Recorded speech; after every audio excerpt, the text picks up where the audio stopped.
The offseason has officially begun here in Florham Park. While some players will visit the facility during the target period for workouts, the full group won't be together again until report day for training camp in late July. But the official podcast will remain and have a weekly cadence throughout the summer. We'll feed your football fix. Today we'll chat with John Simpson, an underrated piece on an intriguing Jets offensive line. We beat anybody in the world, and I think we're going to win next Sunday. It's picked off. Aaron Glenn. Jumble and caught. Jumbo Elliott. One-handed catch. Incredible. Back gets running room. It's Reeves. Can't wait.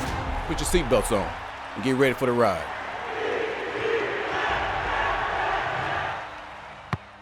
The official Jets podcast is presented by Kendra Scott, the jewelry company that's shining bright and doing good. Shop game day ready jewelry styles and so much more at kendrascott.com. John Simpson is one of the strongest Jets. He punched out 34 reps of 225 pounds on the bench press at the 2020 Combine after winning 2 national championships at Clemson. Last season, Simpson received a 77.3 grade from Pro Football Focus, which ranked 11th amongst guards in the National Football League. He's a very good player who's also loaded with great character and charisma. Recently, we caught up with John in studio. What's this all been like? You got a new coaching staff. You just completed every phase OTAs, phase 1, phase 2, phase 3. Today, mandatory minicamp reaches its conclusion. Yeah. It's been fun. Just learning the guys, figuring each other out. Having a new quarterback, new right tackle, a few other guys like sprinkled in there too. Just figuring each other out and figuring out what we like, what we don't like, and just getting that camaraderie together pretty much, and just going from there. Like kind of taking a step from where we leaving off at today. So, what were your expectations heading into the offseason when you knew you were going to have a new head coach, a new GM, a new regime, a new direction? Yeah, I mean, I didn't really have any crazy expectations. I just wanted a coach that's gonna, come in here with, that mojo. You know what I'm saying? And I think AG's done a great job with that. And like I said, I didn't really want to come in here with any expectations. I just wanted to come in here and just try to be as helpful as I can be. Just with my voice and just trying to be a leader amongst the guys. So when you found out it was AG, what was your initial reaction?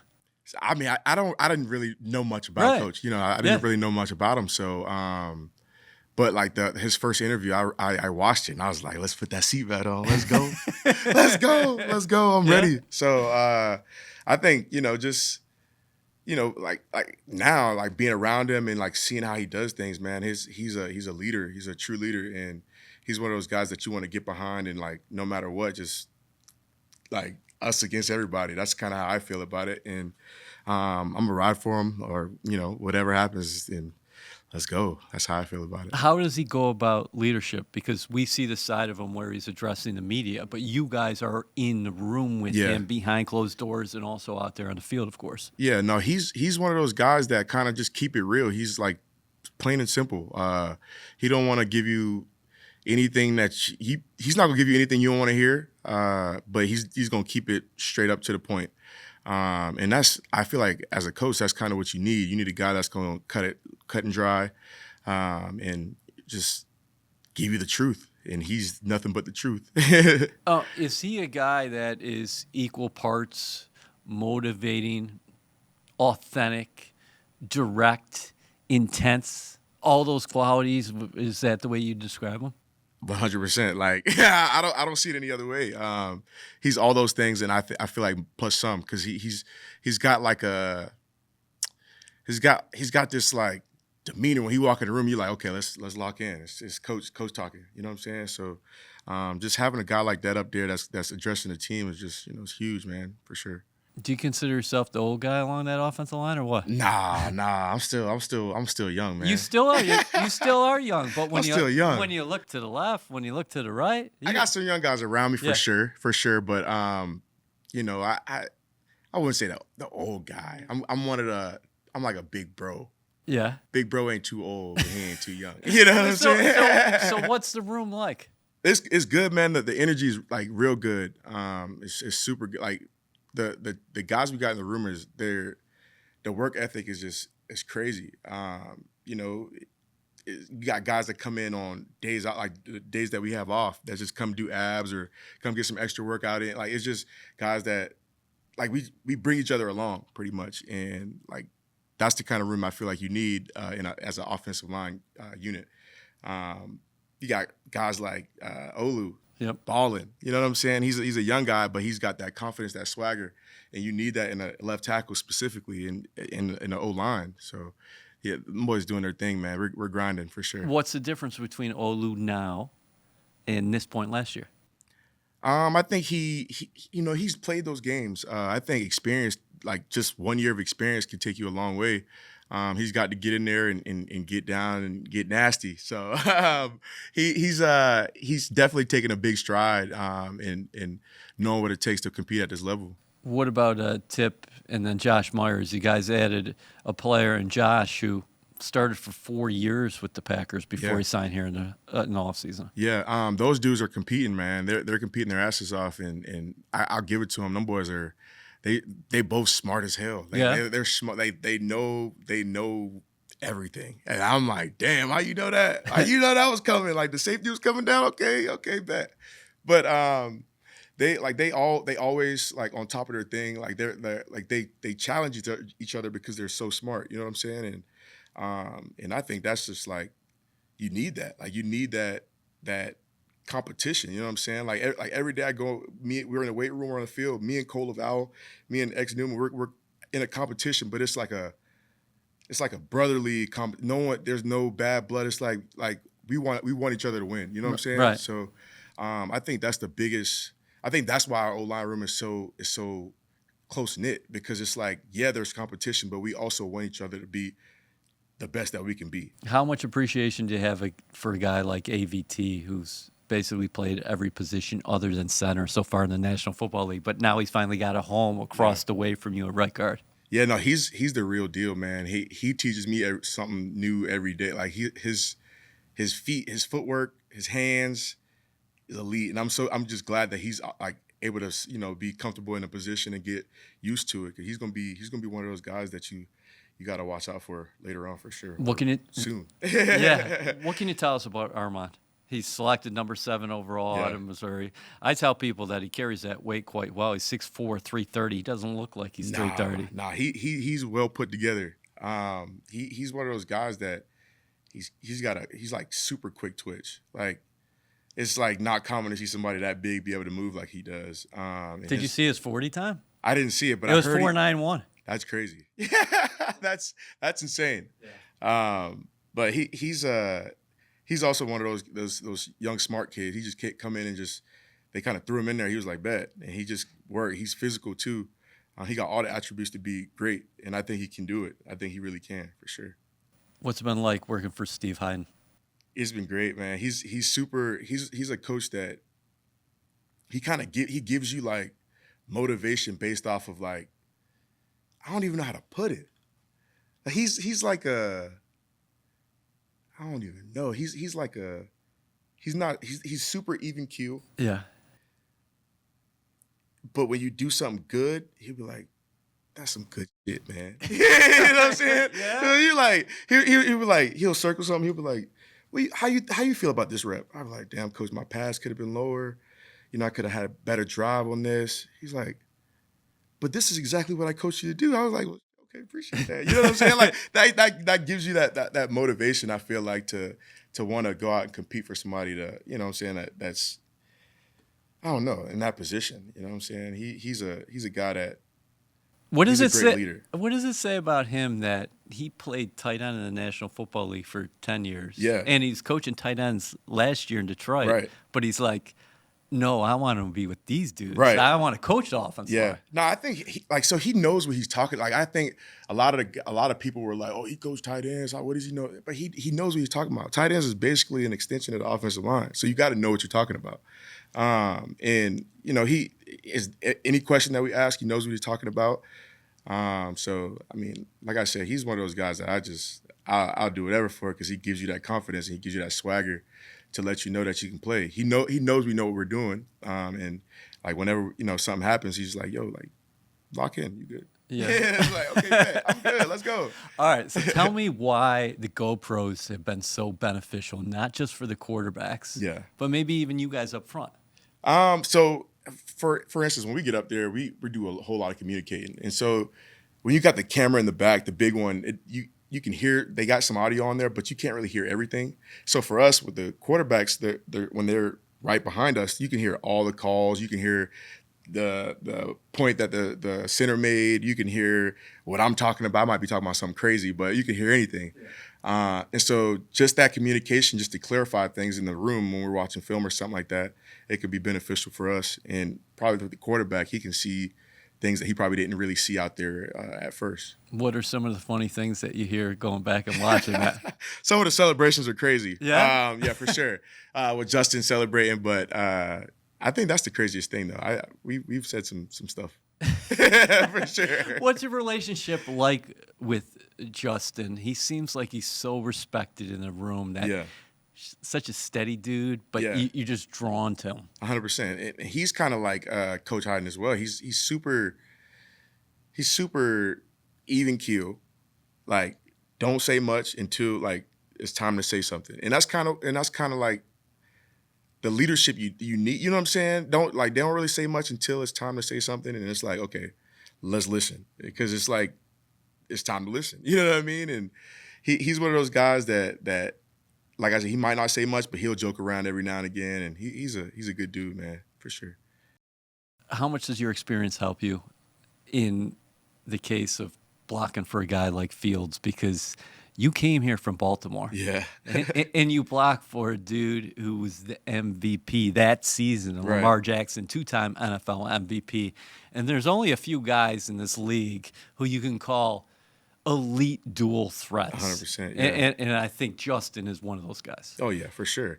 I think my experience, like, playing with Lamar it was crazy, because I don't think I've ever played with a guy like that, that can run like he does. So I think that experience alone will help me a whole lot. And I've been trying to like preach to the O-line, like, yo, like, we got a quarterback that can run, so we gotta like hold up a little longer. You know what I'm saying? It just, if he sees something he don't like, he can get out and make something shake. So just that experience alone can like kind of help me talk to other guys and like tell them, like, share my experiences and stuff like that. So I think it'll help. What do you think about the stable behind you? Because I think there's going to be an emphasis winning at the line of scrimmage. 100%. And they love these backs with Brees and Braylon and Isaiah Davis. So what do you think about the guys and potentially what you guys could do on the ground this year? Not only with those three, but with Fields as well. It's gonna be something to watch for sure. I'm excited for it. I don't know exactly all like what we're gonna do specifically, but it's gonna be fun for sure. You have such a positive demeanor. You're a fun guy to be around. Yes, sir. What switches when you get on the field? Because you've been mic'd up before. Yeah. And it ain't too nice. 100%. I think, I don't know. I kind of like on my day-to-day, I kind of channel my energy to be like positive, as positive as I can be.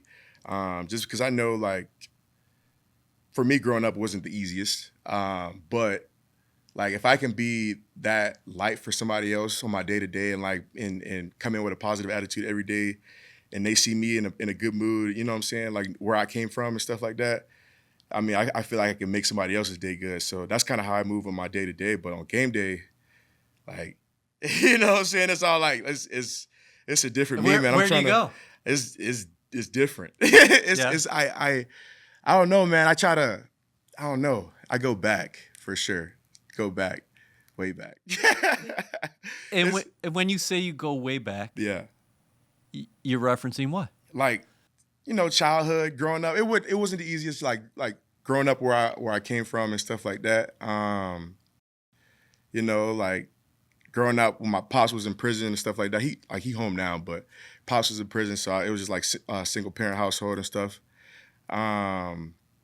And so I go back to that time of me being that kid just by myself, you know what I'm saying, and trying to always, like, I want to say, hold things together. Right. And I'm like, you know, like, it's time to let it out. And I feel like game day is that time where I just go to a different mode, and I'm like I don't want to be back there anymore. You know what I'm saying? Right. I don't want to be back in the position that I once was as a kid. I don't want to put my kid through what I went through as a kid. You know what I'm saying? So, like when I get on the field, it's like that's my motivation. Like that's why I'm out here. Like my motivation is so. And I told the team this last year. I talked to the team, and I told them I was like, my why is my struggle when I was younger, and stuff like that. And a lot of people's why is like their mom and stuff like that. But once you help your mom out, then what is it? You know what I'm saying? But my struggle is always going to be there.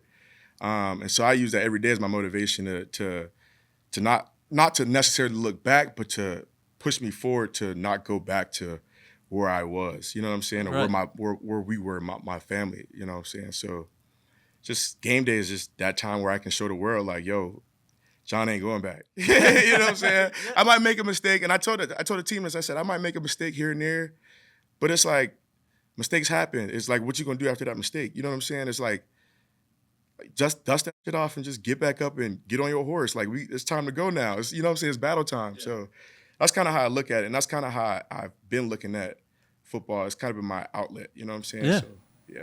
What's it like for you now being a dad? It's huge. Of a 2-year-old son. I know it's huge, man. My boy, he's my world for sure. My wife. And I gotta mention my wife. You better do that. I gotta mention my wife. Yeah. But you know, he kind of like, he definitely like changed my outlook on life for sure. I feel like life obviously was important, but like now it's like I got something to do it for. You know what I'm saying? Like I got somebody that's looking up to me. I got somebody that's like learning from me, learning how to be a dad, learning how to be a husband, learning how to be a, you know what I'm saying, like a human. So I try my best to put my best foot forward every day. And like I said, I walk around with a smile on my face, no matter what, no matter how long he had me up last night. But just to show him that, like, man, no matter what, you can be happy, and you can, and no matter what, you can make somebody else happy. You can make their day happy. And just try to, like I said, just try to be that leader that my son needs, and I feel like people around me may need too. Let's get out of here with this. You seem to be in such a great spot.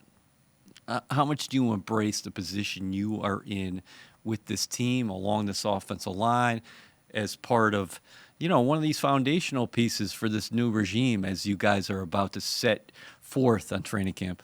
No, I mean, I'm excited for where I'm at, man, and I the Jets, they definitely, like, this organization alone, like, including last year. I know we don't want to talk about last year, right, but I feel like this organization, like, kind of changed the trajectory, like, of my career. You know what I'm saying? Because I like the organization, people say it wasn't good or whatever for the last couple of years, whatever. But it's like, going back to my story, it's like, I came from nothing, and I kind of wanna be here to turn this organization around. You know what I'm saying? Yeah. I came from nothing. Like this whole organization, I feel like is my story, and I feel like it's like it would be great for me to be a part of something like this to change this whole thing around. So I'm excited to be a part of something like this, and I'm ready to work, man, for sure. I appreciate your time. And that's what the AG said today. Yeah. He said that you guys are going to have an opportunity to write your own story. Exactly. To create your own narrative. Exactly. And I'm ready for it, man, for sure. Thanks, buddy. Yes, sir. Game day and every day, score a jewelry touchdown with Kendra Scott. Shop fashion and fine jewelry fit for another winning season at your local store or KendraScott.com. Shine bright, do good with Kendra Scott. Get ready for all the action and energy of Jets game day this season with 2025 season tickets. Lock in your seats to be there for every snap of exciting matchups at MetLife Stadium at nyjets.com/season tickets. Time for my extra point. The Jets are going to flip the narrative next season offensively. In 2024, they finished 32nd in rush attempts and 31st in yards on the ground. It's feasible that they will be top 10 in both categories next season. The Jets have continued to invest in the offensive line. GM Darren Muji and head coach Aaron Glenn's first draft pick was Armand Membo. The hope is the Jets will have bookend tackles for the next 5 to 10 years in Olu Fashanu and Membo. The center position has great depth with Joe Tippmann and Josh Myers. And AVT and John Simpson are a nice pairing at guard. And you can make the argument that the talented trio at running back with Breece Hall, Braylon Allen, and Isaiah Davis is the team's top position group overall. Add Justin Fields to the equation, and the Jets are going to get after people on the ground. Glenn wants a tough, physical, and violent team, and that will mean pounding the rock. Balance has returned to One Jets Drive. See you next week.